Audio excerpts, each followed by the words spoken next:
नमस्कार, मेरा नाम है जैमिनी भट्ट।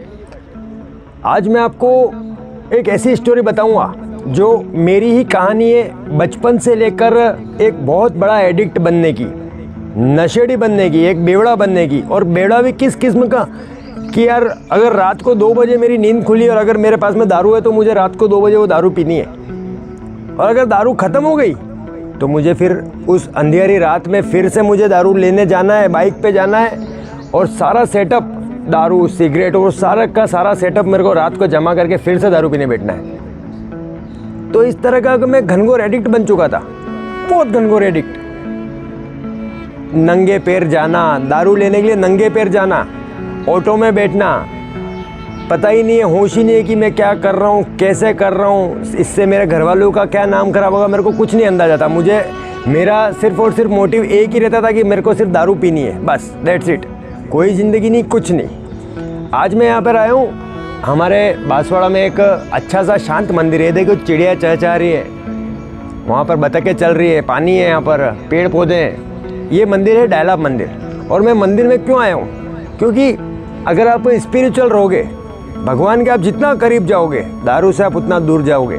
मैं पिछले 3.5 साल से नशा मुक्त हूँ, और आज मैं आपके सामने ये स्टोरी लेकर क्यों आया हूँ? क्योंकि मैं चाहता हूँ कि जैसा मेरे साथ हुआ, जो काम कांड मेरे साथ हुए वो किसी भी और व्यक्ति के साथ नहीं होने चाहिए।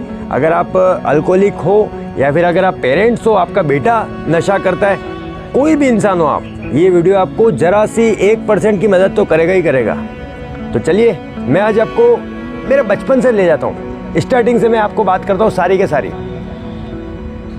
मेरे पेरेंट्स दोनों टीचर, गवर्नमेंट टीचर मेरे पेरेंट्स।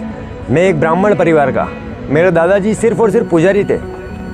सारे श्लोक मुझे ज़बानी याद थे, सारे कर्म कांड और ये सब मैं करता था पहले, मुझे सारे मंत्र याद हैं। उसके बाद मैं पढ़ाई में अच्छा था, बहुत अच्छा था पढ़ाई में, मैं खेलकूद में अच्छा था, मैं पोएट्रियाँ करता था, कविताएं करता था, सब अच्छा, काम सारा अच्छा चल रहा था। 10वीं तक, 11वीं 12वीं सब मेरा अच्छा काम चला।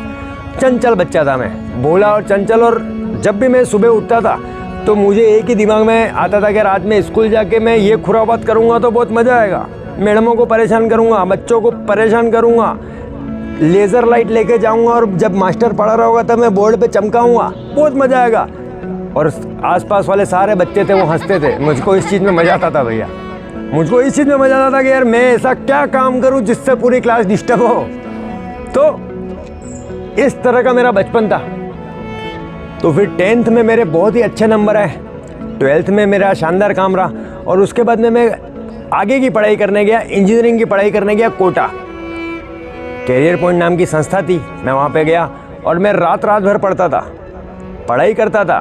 मेरे को मेरे पापा मम्मी का सपना पूरा करना था। मेरी कोचिंग का टाइम था 2 बजे कोचिंग का टाइम था, और रात को 8 बजे तक कोचिंग चलती थी। खाना पीना करके मैं रोज़ रात को 11 बजे पढ़ाई करने बैठता था, और 4 बजे तक मेरी आंखें भारी हो जाती थी, और मेरे अंतर्मन की आवाज़ आती कि नहीं जैमी नहीं, 1 घंटा और पढ़ ले, फिर 5 बजे वो चाय की दुकान खुलेगी, वहाँ पे चाय पीना और उसके बाद में तू सोना। इस टाइप से मैं पढ़ाई किया करता था।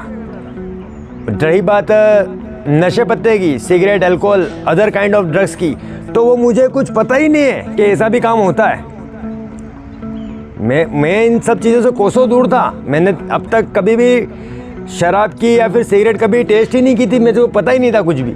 लेकिन अंततः क्या हुआ कि मैं कुछ दोस्तों के साथ में मिला, वो एक बार बार में गए, तो उन्होंने मुझे बोला कि भाई तू बार में तो चल, पिएगा नहीं, हम पिएंगे, तू बैठना आराम से, क्या दिक्कत है। मैं कहा इट्स ओके।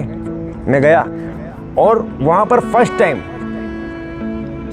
टाइम मैं एक बार में गया कोटा में।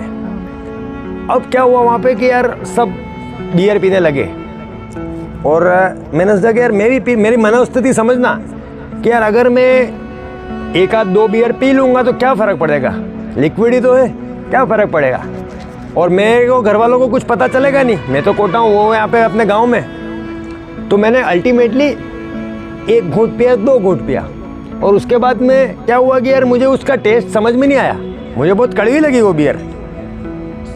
उसके बाद से मैंने उसको छोड़ दिया कि नहीं यार ये तो मेरे काम की नहीं है यार, ये तो पैसे भी देने और ये ऐसी घटिया चीज़ भी पीने की, ऐसा मेरे दिमाग में थॉट्स चल रहे थे। उसके बाद से मैंने बहुत टाइम तक शराब को हाथ नहीं लगाया।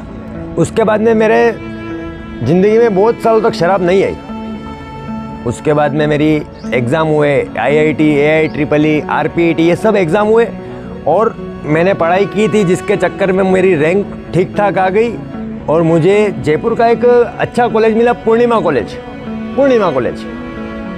और फिर मैं घर पे आया, तब तक भी मेरे दिमाग में कभी भी शराब का तो नामो निशान था ही नहीं, कुछ भी ऐसा काम करना ही नहीं है। और अल्टीमेटली जब वहाँ पर ज्वाइनिंग थी, तब मेरे पापा मैंने सारी पैकिंग करके कि भैया अब तेरा बाहर जाने का टाइम हुआ, अब तू बाहर पड़ेगा, जयपुर पड़ेगा। सारी पैकिंग कर दी और मैं बस में जब बैठा तो मैं अकेला था। कोटा में तो मेरे बहुत सारे पहचान के दोस्त थे, लेकिन जयपुर में मैं अकेला था। तो उस अकेलेपन को याद करते हुए आज मैं उस टाइम पे मेरे दिमाग में क्या गाना चलता था वो मैं आपको बताता हूँ। तूने जो ना कहा मैं वो सुनता रहा, ख्वामखा बेवजह ख्वाब बुनता रहा। इस टाइप के गाने चल रहे थे। सैड हूँ मैं और मैं अपने आप को हीरो समझ रहा हूँ कि भैया मैं हीरो हूँ, लेकिन ऐसा कुछ होता नहीं है। ज़िंदगी में वही हीरो होता है जो अच्छे काम करता है। आगे मैंने आगे की लाइफ में मैंने बहुत बुरे काम किए, तो मैं हीरो तो हो ही नहीं सकता। बहुत सारे काम आगे भी मैंने किए। अब आज की कहानी में को मैं यहीं स्टॉप करता हूँ। आगे की कहानी कि जयपुर जाने के बाद कॉलेज के फर्स्ट ईयर में मेरे साथ में क्या क्या हुआ और मैंने क्या क्या कांड किए, क्या क्या मैंने मस्तियाँ की और कैसे जीवन में मेरे शराब आई, वो मैं आपको मेरे सेकंड वीडियो में बताऊँगा। Stay tuned with us. This is Gemini Bhatt and this is my story. ये पार्ट 1 है, अभी आपको बहुत सारे पार्ट मिलेंगे। इस चैनल को, जेमिनी भट्ट चैनल को सब्सक्राइब करें, कमेंट करें। आप अगर इंटरेस्टेड हो तो आप कमेंट करें कि यस आई एम इंटरेस्टेड। अगर कुछ अच्छे कमेंट मिलते हैं तो मैं आपको सेकंड वीडियो कल ही बनाऊंगा। कल ही मेरी स्टोरी का सेकंड पार्ट कि जयपुर में जाने के बाद मेरे साथ में क्या क्या हुआ वो मैं आपको कल ही बताऊंगा। Thank you.